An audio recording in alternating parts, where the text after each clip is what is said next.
one of the most important things I feel, especially teaching that age of kids, is setting up a positive learning environment. And so, for my academy here, you can kind of see in the background, we use white and black and clean lines, and not much chaos. Children out there are bringing in a ton of information in at a time. And when you give them a lot of stuff to bring in, it creates a lot of chaos in their mind, makes them hard to learn. My goal with my facility is to create that learning environment that has the right attitude for everybody, that's respectful for everybody, and keeps everybody safe. You have to kind of hit that clinical aspect of what is best for everybody.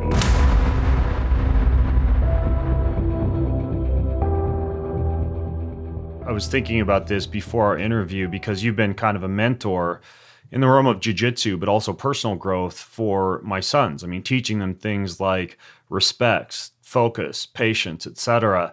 And you'd think that it would be a parent's role to teach many of those things. I talk about this a little bit in the Boundless Parenting book, but I've had to learn as a father that the value of having your kids have mentors other than your parents is actually pretty valuable.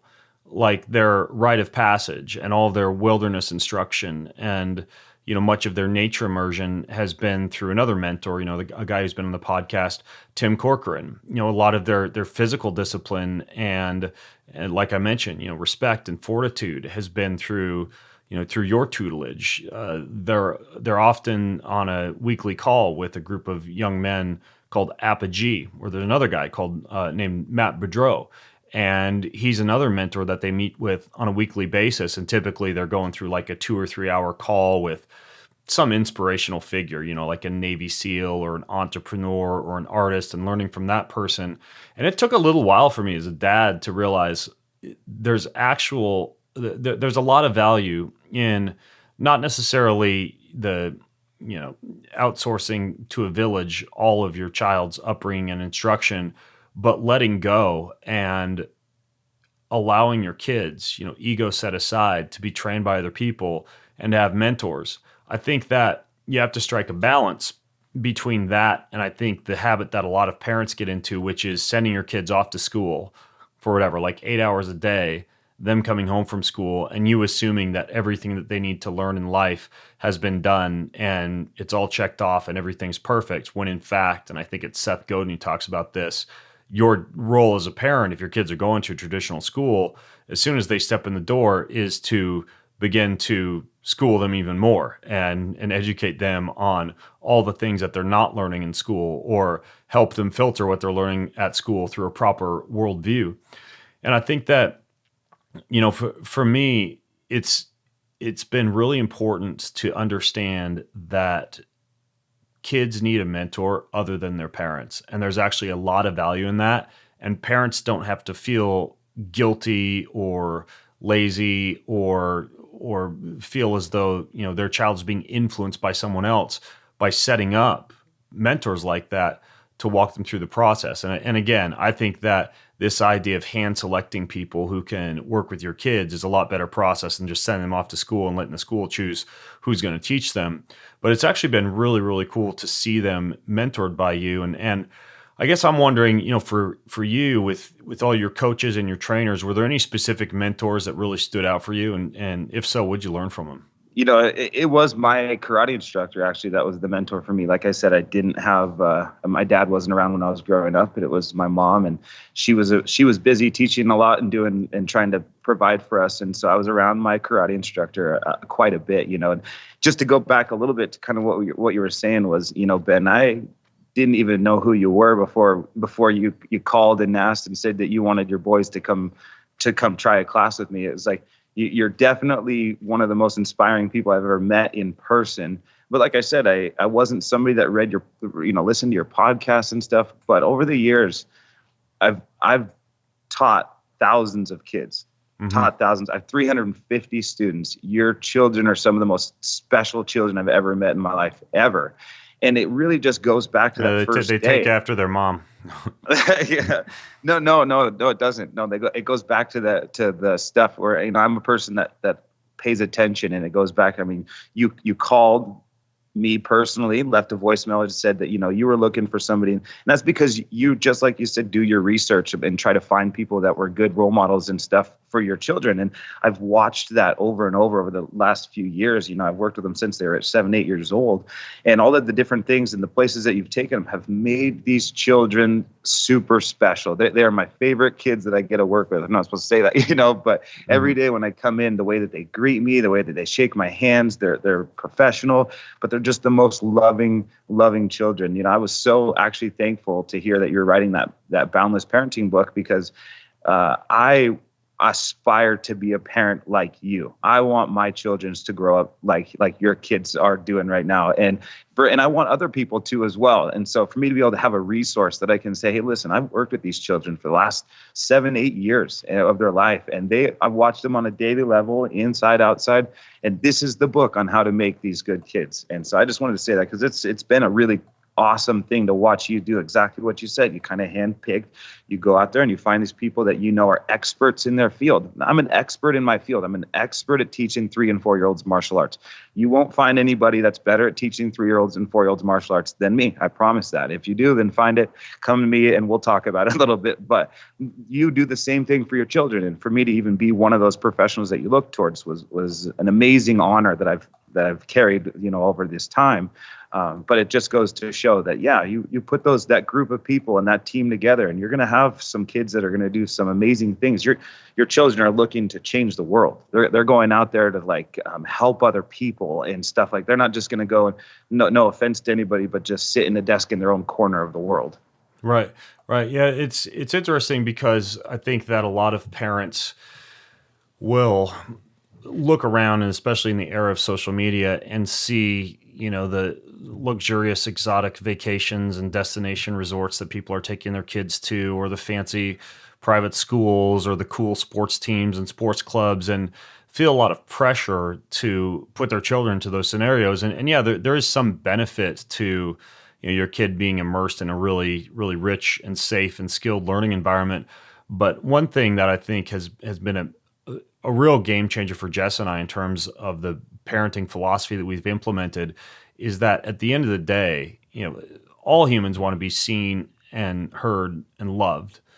And kids especially, at the end of the day, they want time and presence. They crave time and presence. And if you can give that to them as a parent, everything just seems to kind of line up like dominoes after that. As a matter of fact, when River and Taryn are acting out, when they're starting to get a little bratty or fight with each other, or, sometimes they'll tend to micromanage each other, or they'll start to get antsy, or, begin to show disrespect, I can usually trace that back to me not being present enough, and me not being there enough, and me either traveling too much, or when I am home, not carving out the times that I carve out on a near consistent daily basis now for the morning meditation and the morning devotions and morning prayer time and family huddles at the beginning and end of the day, the evening breath work that we do.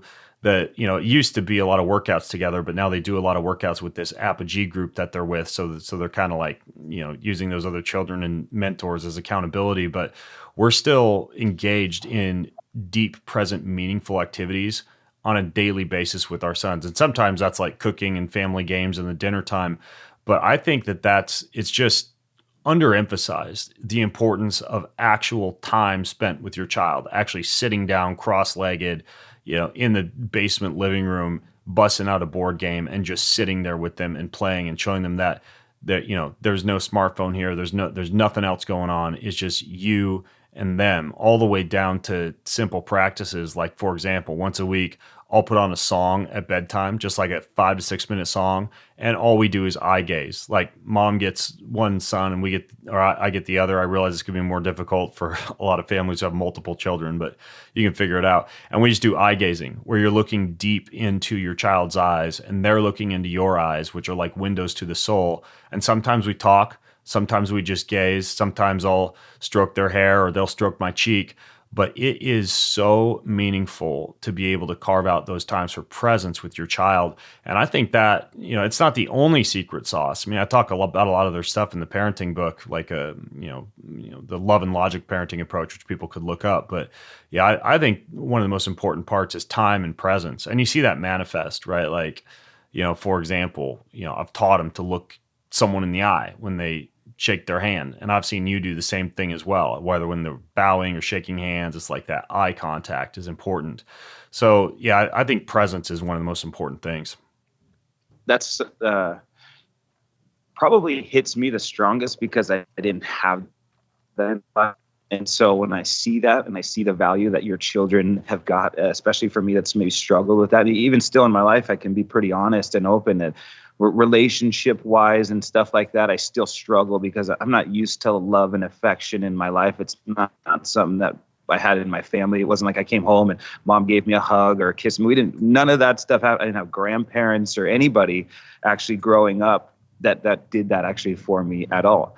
So when I watch and I see a lot of the stuff that the children are getting and that you're giving them, and it's like, that's stuff actually that I see as valuable, but it's also stuff that I really wish I would have had in my own life to see where I could have been a little bit more. Maybe some of these problems, I wouldn't call them problems, but things in my life that I look back and go, hey, do I have relationship issues, things like that, affection problems could come from when I'm younger.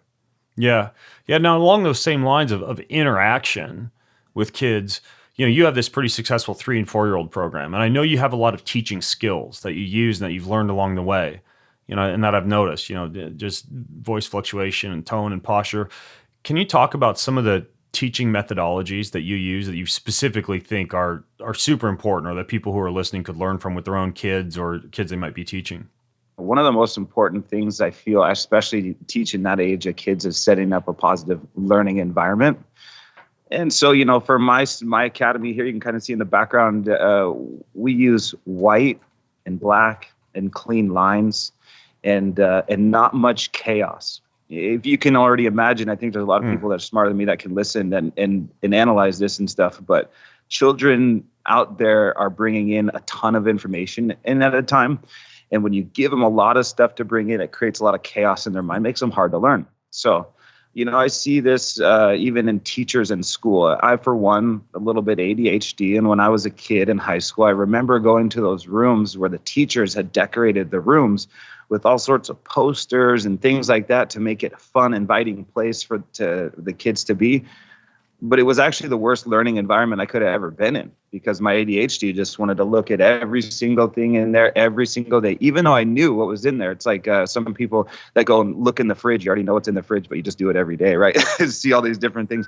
That was me. I can go to school and I would look and I'd just look around at all this stuff, even though I knew it was there. It was just so much for me to pay attention to. So when I teach especially that age, and whether it comes to people with learning disabilities or age and stuff like that, might make it them more sensitive to a proper environment, then I really kind of hit the books with that. So our 3 and 4-year-old class, there's nobody else in here. I ask the parents to stay quiet.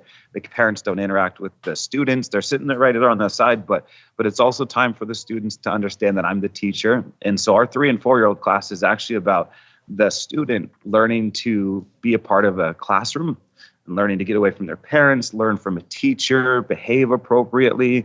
And then with that, I understand as a teacher that they're learning. So a lot of the things that I'm saying back to them or even when I'm correcting them is a lot of positive reinforcement. So at 3 years old, they don't even barely know English. You can't really hold their words and actions personally and hold it against them so much because this is the teaching time. So with that, a lot of patience comes in and understanding, and actually keeps me in a much better mood to be able to teach. I have more fun understanding that these kids are learning instead of expecting them to be perfect. Now, the funny thing is, I understand they're learning. I kind of set these boundaries, and then these kids are actually doing very well. They stand at attention. They don't move. I can tell them to stand there. They'll find their spots. And they're 3 and 4 years old. Some kids actually have started even when they're like 2, 2 years old. Wow. And 6 months. And they still come in. And really what it is it kind of like that military or like, old school martial arts. If you have this structure and this kind of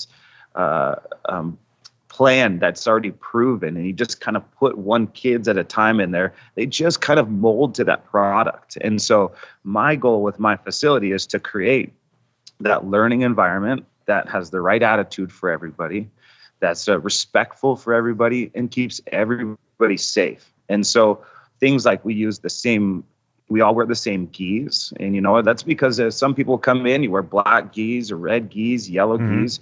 Well, people out there with science know that colors actually incite different things in some people's heads, right? And so maybe this guy over here has a red gi on, and it makes it harder for me to learn because his red gi is making me very angry as a person. There's a whole book about that, by the way, called Drunk Tank Pink. I read a few years ago.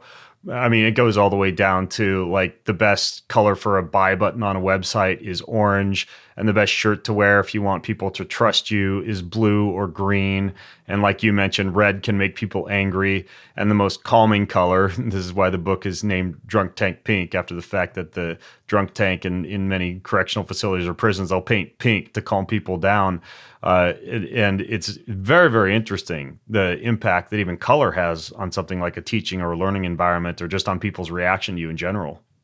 It does. And then when that comes, then it comes to retention, and then the student's ability to, you know, follow directions appropriately. So, you know, the stuff, we have a little bit of decorations on the wall, but mostly everything else is very clean and organized. Especially the 3 and 4 year olds that are the most sensitive to that kind of stuff, they need to come in and have the floors are clean. There's not dirt places and stuff. They need to understand what it should look like in here, not like the chaotic part of it. And so with that, when we get new students that come in that are barely 3 years old, that maybe even come from a house that's more chaotic and stuff, it takes them a couple lessons, but then after they fit in the environment, and they just kind of become one of these kind of products of what this environment's set up for. And that is to keep everybody, you know, respectfully learning appropriately.